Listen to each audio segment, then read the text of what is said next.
Sir ఎవరండి? ఇప్పుడు కూటమి ప్రభుత్వం ఏర్పడి సంవత్సర కాలం పూర్తవుతుంది. గత ప్రభుత్వం 5 ఏళ్ల పాలన మీరు చూశారు. ఇప్పుడు సంవత్సరం కాలం పూర్తయింది. జనసేన, బీజేపీ, జనసేన, టీడీపీ పాలన మొదలయ్యి మీరు ఈ పాలన మీద మీ అభిప్రాయం ఏంటండి? పరిపాలన బాగానే ఉందండి. టీడీపీ వచ్చిన తర్వాత బాగుందండి. పాలన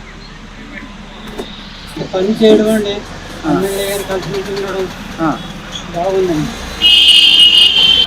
పోలవరం బ్యారేజ్ ఇప్పుడు మనకి ఉందండి, అది ఈ గవర్నమెంట్ లో పూర్తి అవుతుందని అనుకుంటున్నారా మీరు? అవ్వాలనుకుంటున్నామండి, ప్రభుత్వంలో అవ్వాలనుకుంటున్నామండి. గత పాలనతో పోలిస్తే ఈ పాలన మీకు ఎలా అనిపిస్తుంది? కూటమి పాలన బాగానే ఉందండి. కొంచెం ఒక చోట కొంచెం తప్పుగా మాట్లాడుతున్నారు. మీరేమనుకుంటున్నారు? పాలన బాగుందని చెప్పి అనుకుంటున్నామండి. ఎమ్మెల్యే గారు ఎలా పనిచేస్తారండి ఇక్కడ? పనిచేస్తారండి, ఓకే.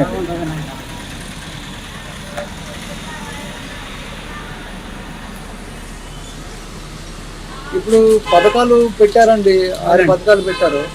వాటి గురించి వాళ్ళ ఏమైనా అమలు చేశారంటారా?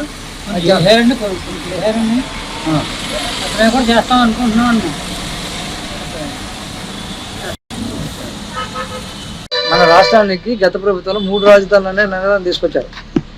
ఇప్పుడు కూటమి పాలన వచ్చిన తర్వాత ఒకటే రాజధాని, ఈ రాజధానిని అభివృద్ధి చేసుకొని చెందాలని చెప్పి అంటున్నారు. దీన్ని మీ అభిప్రాయం ఏంటంటే? ఒకటే రాజధాని ఉండండి, అభివృద్ధి చేస్తే అభివృద్ధి అవుతుంది. రాబోయే 4 సంవత్సరాల్లో కూటమి ప్రభుత్వం పరిపాలన ఎలా ఉండబోతుంది అనుకుంటున్నారు? బాగుంటుంది అనుకుంటున్నాను.